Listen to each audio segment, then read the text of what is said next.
this is the third section of your notes, square root functions and inequalities. So now we're going to talk about square root functions for the rest of the chapter. So last chapter was inverse functions, because the inverse of squaring is square rooting. The title in the last chapter said 4.1 in the video because I had already made a video for my Barron kids and I wasn't going to remake a video when it was exactly the same notes. So here we are in 6.3, and it says if a function contains a square root of a variable, it's called a square root function, and that's a type of radical function. So it's going to have this shape. So it's like a sideways parabola. So we start at 0, and we're greater than 0. So that's our domain and range. Our intercepts are at 0, 0. This is just some history of this graph, or a little bio about the graph. It's not defined when you're less than 0. And as x approaches infinity, so does your y value. That's its end behavior, okay? So how do you identify the domain and range? So if you're given a function that's not just simply the square root of x, how do you figure out the domain and how do you figure out the range? Well, it's actually really easy. So you just need to figure out the domain first. So you know that this stuff underneath here, which is called the radicand,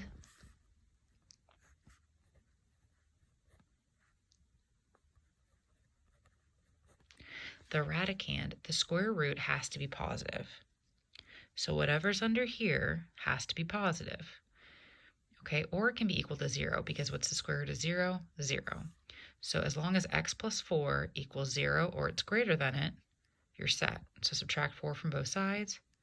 So your domain is you have to be greater than or equal to -4, and you can test that. So if I substitute -4 in here, I get 0. We're good.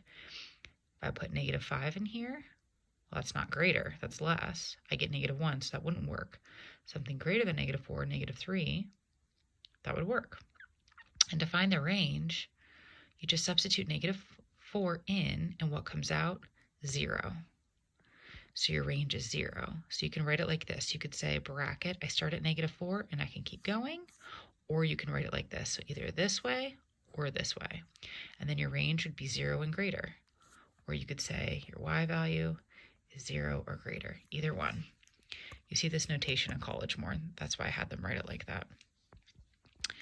Okay, here, this 2 doesn't really matter when we're talking about domain.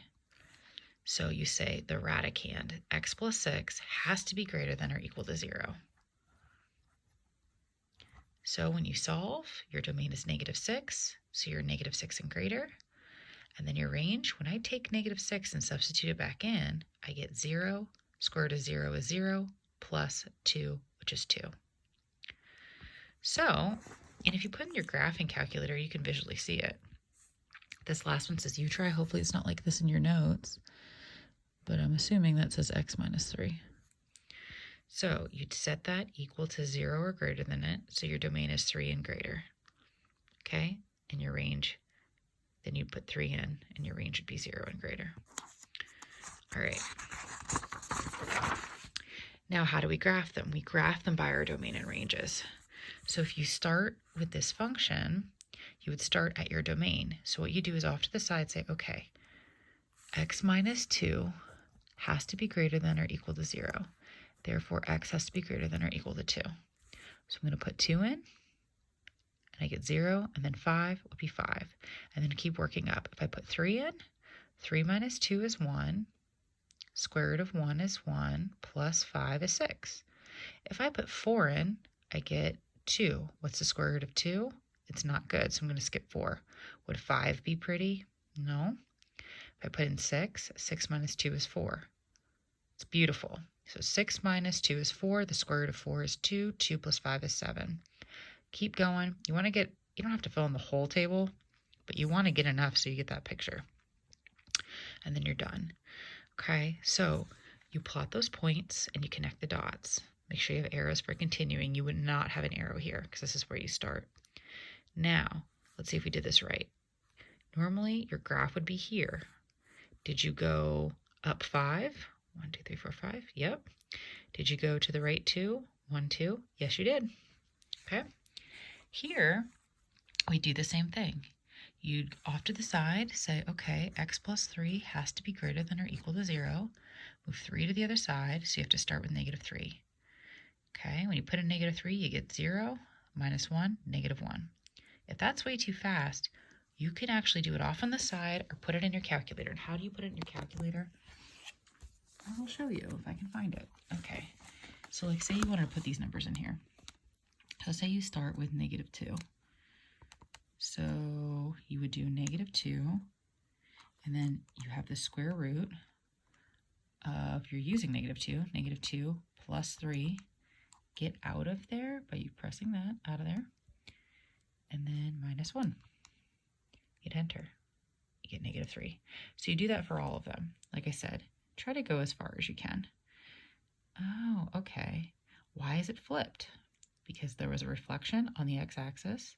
It's vertically stretched by 2. You went to the left 3. 1, 2, 3. Yep. And you went down 1. Yep. That's kind of like just confirming it with transformations. We've been doing transformations in a lot of the chapters. And then here, the last one, it says graph the inequality of a square root. So you would do the same thing. X minus 4, set it equal to 0. Your domain is x is greater than or equal to 4. So start with 4, plug in 5, plug in 6. 6 wasn't pretty. 6 minus 4 is 2. Not pretty. So you can just skip it. You could use it, but it's not really fun to graph. So you'd graph your equation, and then you realize you're not equal to. If you were, it'd be solid, but we're not, so we're dotted. Okay, we're dotted, and then shade below. That's it. Okay. Now, some kids would always go, do I shade over here? Well, go ahead. If you shade it over here, and you pick 1, negative 8, is that going to work? Put 1 in here. Oh, 1 minus 4, that's negative, it doesn't work. So no, you can't go past the domain. You're done, okay? All right, what I want you to do is complete the homework quiz to see if you get a feel for it. I'm gonna put a video up of that, and then work on the homework. I don't know if I have the answers posted for this or not. If I don't, I'm probably not going to, because it's really, really time-consuming and hard to scan them on this scanner I have at my house. So just do your best with it, and then if there's ones you really want to talk about, send them to me and I'll put them with like the ones to go over. Like I said, I'm just grading your chapter assignments at this point. So, but if you know what I mean, if you have questions, please ask. I'll put them in the videos. So all right, this chapter is actually not that bad. So that's your third section, and I will do another video.